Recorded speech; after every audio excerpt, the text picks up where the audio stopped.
Shop owner Dukiwani supports her family here and in Africa. I have to send to my brother, I have to send to my son, I have to send to my uncle, I have to send to my niece.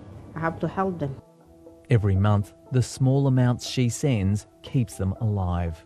If they don't receive the money, they're going to die. No food, they have to, there in Africa is very hard. You have to provide them.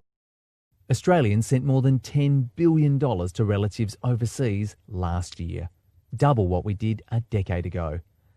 In many nations, remittances make up a huge proportion of their gross domestic product, GDP. In some of our nearest neighbours, that money is vital to the economy.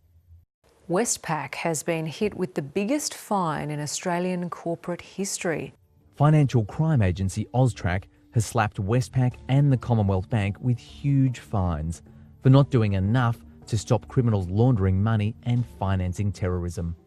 Banks, worried about the risk, have been closing the accounts of remittance businesses like Abdi Adams. We're talking about, life and death here. If people don't get money to the countries they're in, literally people could die. That's how important it is. Despite being registered with AUSTRAC and following the law, he hasn't been able to get a bank account for 4 years. His customers are forced to travel long distances carrying cash or use unregistered, unlicensed online operators. There's only two options. The money will go in the right channel, which is reported to AUSTRAC, to the government agencies. Clean books, clean records, everything transparent. If people don't have an option to send it the right way, well, they will send what other options they have to send money, because that's how important it is for them to send money.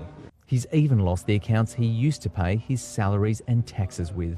I hope the regulators, the Australian government, understand how important the services we provide is to the countries we send money to. Tech entrepreneur Mohammed Ibrahim has been a Commonwealth Bank customer since 1982. His accounts were shut last week. There's an Australian expression about the unintended consequences, and I think that's what's happening.